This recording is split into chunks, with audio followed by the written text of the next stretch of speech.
Kicking off with an obvious question to start with, how have you been enjoying yourself, and what's the experience of Comic Cons like for you? Well, I've really been enjoying this one. I came with my son, actually.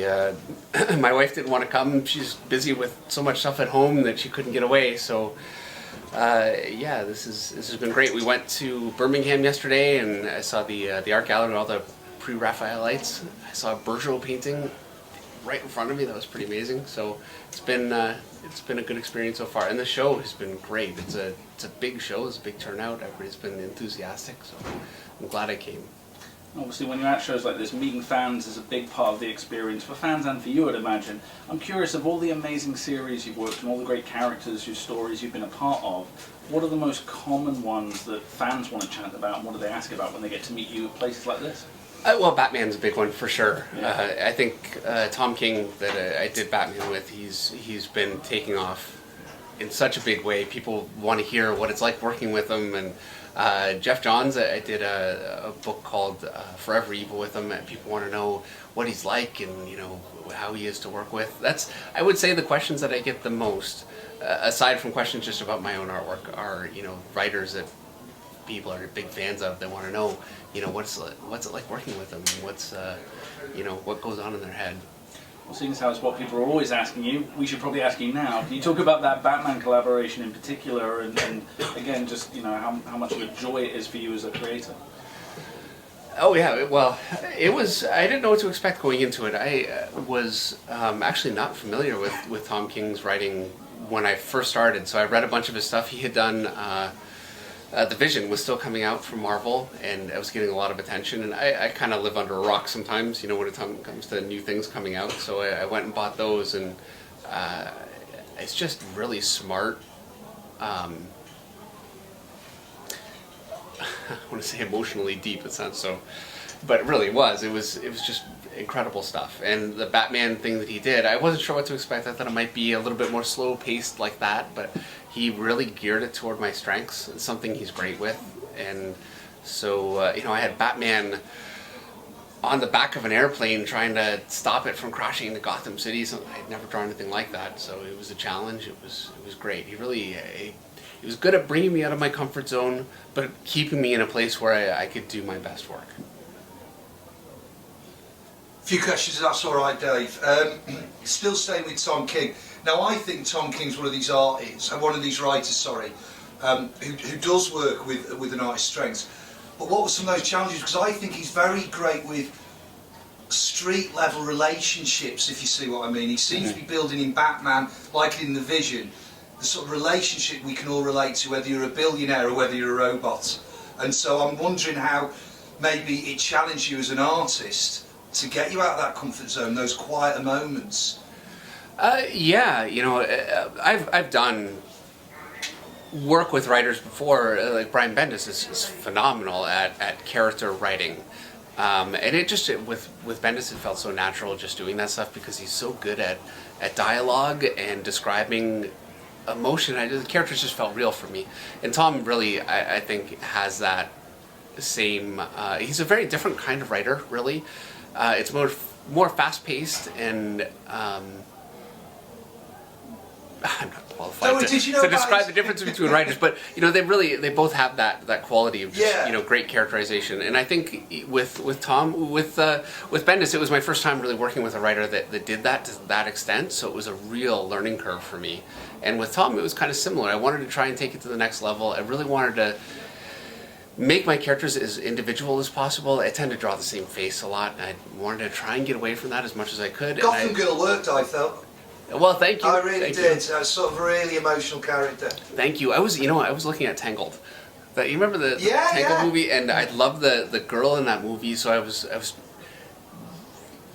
using a lot of that and trying to be, influenced by like a little more animation, and I love the overacting when it's done well.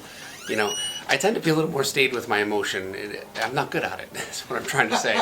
So I tried very, very hard with Batman to, it's Batman. It's it's a character that's natural for me because he always just scowls. But I didn't want to just do that because Tom just brought so much more to it. I wanted to try as much as I could to complement his writing on it.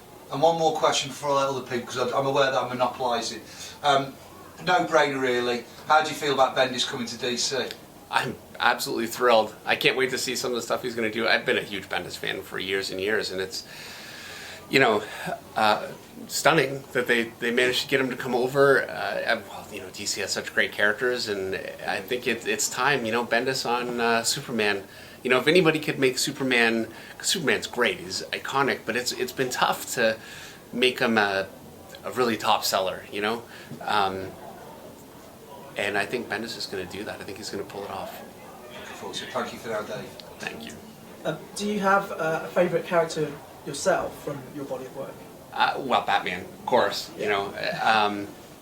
Moon Knight, I love. When I first took on Moon Knight, I did it actually because I was under contract with Marvel and I really wanted to do Batman, truthfully. I wasn't really that familiar, but by the end of it, I was a huge Moon Knight fan, and I miss Moon Knight all the time. Wolverine over at Marvel, I'm a big fan of. Really, any character that is, angry and scowls a lot, pretty much. If I can draw them in the rain, Like, I would love to do the Hulk, except that the Hulk is Bruce Banner so often. It's tough, I love Lobo. All the old Simon Bisley Lobo stuff. I don't know if you remember that stuff, but I'm a huge Simon Bisley fan, so I'd love to do a Lobo book someday. I actually, the whole time I was at DC, I kept mentioning that, but it's a tough sell, Yeah.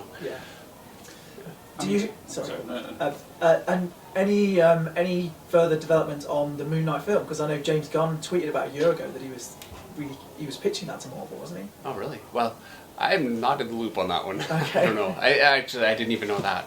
I'd be thrilled to see it, and hopefully it looks exactly like my Moon Knight. Yeah. That would be nice. Probably not, but it would be cool. I mean, talking about selling, I think obviously you mentioned that it's an interesting time, I guess, for comics. They're becoming even more part of our genre in other medium. But then there's always the question about sales, and particularly you mentioned, even iconic characters like Superman, how you continue to make those relevant and how you keep them selling to the same level that they're expected to. Mm-hmm. Can you talk about the business side of the industry and how you see that changing? How optimistic you are about that? Comics are the cultural influence that we have, that comics have, is so far beyond what it was when I first got into comics. It was just comic books, which we had a decent audience, but it was very underground. Whereas now it's become mainstream in a way that I never expected to see. It's incredible.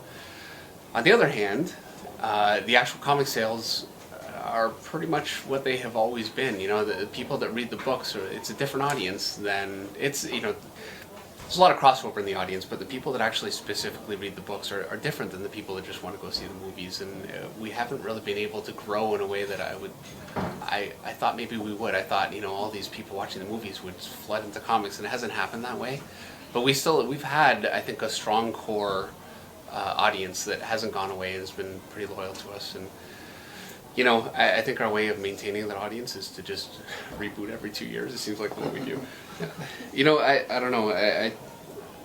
I'm not a businessman, and there's so many ideas people come up with. I thought, wow, this is gonna fail. There's no way it's gonna work, and it's huge. And other things, I think, this is a great idea. How could it fail? And so I don't know. I just draw the pictures. And we mentioned that word loyalty. I think also, particularly in the cinematic landscape, we see this kind of rivalry or perceived rivalry between the different studios. And I'm curious, as a creator and in the comic industry, as someone who's jumped back and forth between different places throughout your career, if that's a real thing or if that's just something that that exists within the fan community. I'd say it's a real thing and it's not at the same time. Which. When I first got to Marvel, my first editor was Mike Martz, and when I first got to DC, my first editor there was also Mike Martz. So, we're all comic fans, and we're all so similar. And comic fans just in general, and we're a pretty polite group. So I would say that, it's not really for professionals and for editors. There's not really that schism where we have like opposing teams, but at the same time there is a lot of competition, and on a publishing level certainly there's a history of animosity at times. What are you reading at the moment? Are you reading any comics in specific? I'm reading Preacher again, actually, right now. So right now, that's actually what I've been reading. Any reason why you might be reading Preacher again? Is there anything you might be working on? Actually, no. Right, so it's just for your enjoyment. Well, you know, I had a dinner last year with Garth Ennis, and we were talking for quite a while, and it was making me think about it, and I've got a huge collection at home, and I loved it, so it just got me reading it again. The Greg Capullo, Scott Snyder Batman, I keep reading constantly because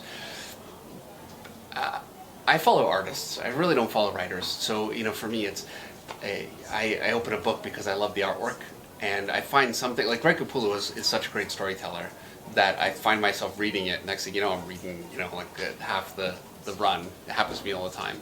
And other artists I love just for, you know, individual images. Yeah. So yeah, it depends. But usually when I start reading a comic, it's just on a whim. I don't really look for comics. Like I don't really go to the comic store and buy comics to read enough. I should more, you know. When I first got into this, I was everything that I bought, I was such a huge fan of, like all the early Image stuff that was totally unreadable. I love that stuff, you know. So, yeah, I miss that a little bit, and I think probably more than anything, what I'm reading right now is all of Meredith, my wife, her stuff. I read all of it, just, you know. She just wants a second ear before she turns it in, so reading that stuff. Borrows the book.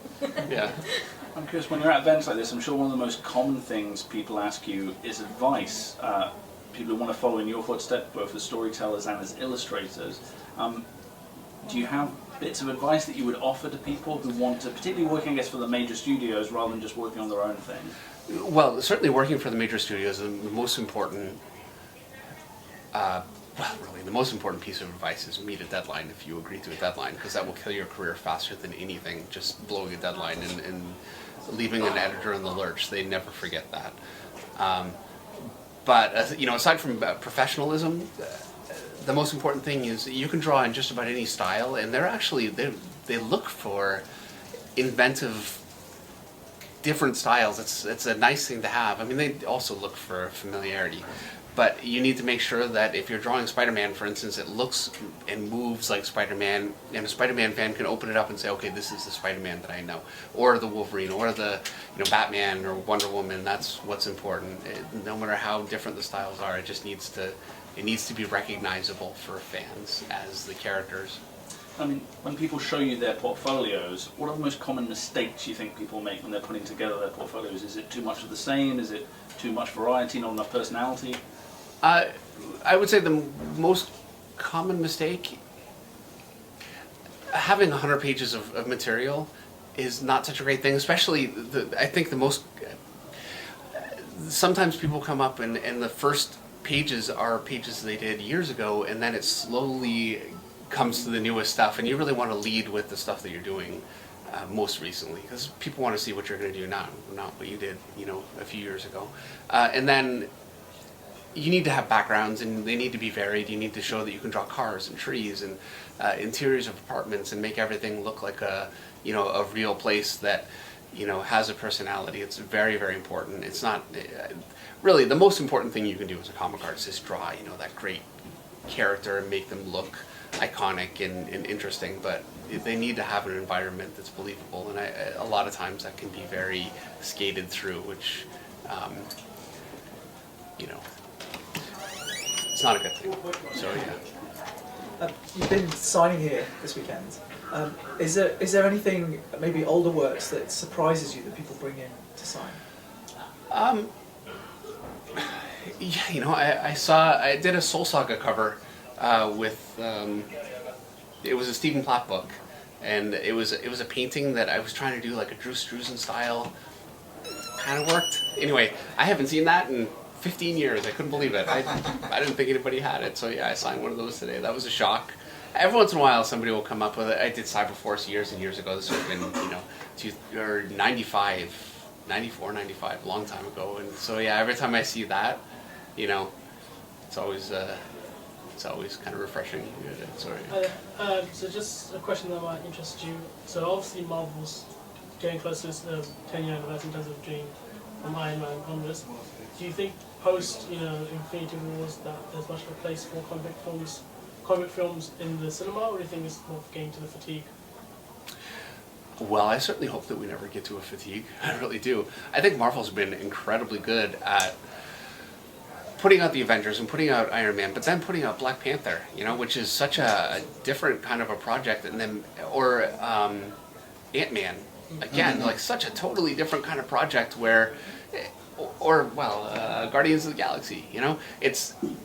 I think it does it a bit of a disservice to just say that it's a comic film, because it really, they are so different, and by the time the next Thor movie comes out, I know for me, I was thrilled. I was excited about it. I loved the movie. It was, it helps that they're great movies, but yeah, they really have been changing it up. They don't just go with the obvious choices. So, and DC's actually had a pretty good amount of success just doing different kinds of projects. So there is a point, I'm sure, at some point we'll hit comic fatigue, and Westerns didn't last forever, but I certainly have my fingers crossed that we'll be around for a long time. I think obviously with Black Panther there's been a lot of talk about how wonderful that is in terms of a watershed moment, but in a comic landscape there's also been the other side of that coin, which is that there's been a lot of commentary about how attempts to over-politicize certain particularly established characters have maybe turned audiences off and comic fans off, and I guess, just in a general sense, how do you feel about that? Are comics entertainment and escapism, or do they need to reflect real-world politics and have those kind of messages as prominently as we're now seeing them, particularly in some of the Marvel characters? Well, I think there's room for both. I think that if a creator really has a political viewpoint that they want to get across, comics are a great venue for it, and we're not just a child's medium. I think really we are also a child's medium, but it's not really what. So yeah, I think that it does that very, very well, and I think it's maybe a little unfair to just say that comics are too political when there's so many comics that aren't political. If that's your choice, and there are comics that are, I think there's something for everyone. A couple of questions about Wonder Woman. What differences does it make working with your wife as a collaborator as opposed to someone like Tom King, let's say? It's fairly similar, really. I think the biggest difference is that because we're in the same house, I was laying out pages with her. We would just go to the coffee shop and I'd lay out a few pages, and so she could write a little bit more loosely, and then we could just talk about the way that I'm going to approach it. Whereas with a writer that I'm not, in the house with, I tend to get a more tight script, and I try and stick a little bit more closely to it just to make sure that, it gets across properly. I'd say that's the biggest difference.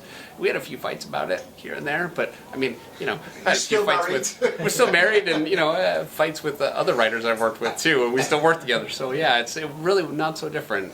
You had a great responsibility for bringing Donna Troy back into the DCU. What was your reaction to having that responsibility, and obviously your wife's reaction, but also what was the fans' reaction as well, because she was much lamented until she finally arrived on the scene? Well, I didn't really have a reaction, to be totally honest. I've killed so many characters and brought so many characters back. I've been doing this for so long. But for Meredith, I know it was a big deal, and she put a lot of thought into trying to bring her back in a way that was complimentary and also kind of tragic, because bringing a character in, and I'm not a writer. I'm killing this answer right now. I wish she was here for this one. Might be an even difficult question. It was a big deal for her. She was thrilled, and it seemed like the fan reaction was fairly positive. It's impossible to do anything like that and have 100% positive reaction. And I tried to prepare Meredith for the fact that there's no way you're going to please everybody with any of this stuff, and if you try, you'll end up with something that's very trite and not good. So you really have to have the guts to be willing to take the risk of having people angry, and I think that it went over pretty well, actually. So have we got any more? Oh, sorry. Going back to Moon Knight, there has been rumours about a film or a Netflix TV show. Who do you think would be a good choice of character? Well, choice of actor? Because we've had Keanu Reeves. That's been a big one that people have suggested. Okay, I'm going to first of all just say Vin Diesel because he's my first choice of actor for everything. Even Mary Poppins remake. Yep, Vin Diesel. He did the babysitter though, didn't he? Whatever it was. Pacifier. That's fine. But yeah, it's a good question. I don't know. I mean, it would need to be somebody that could really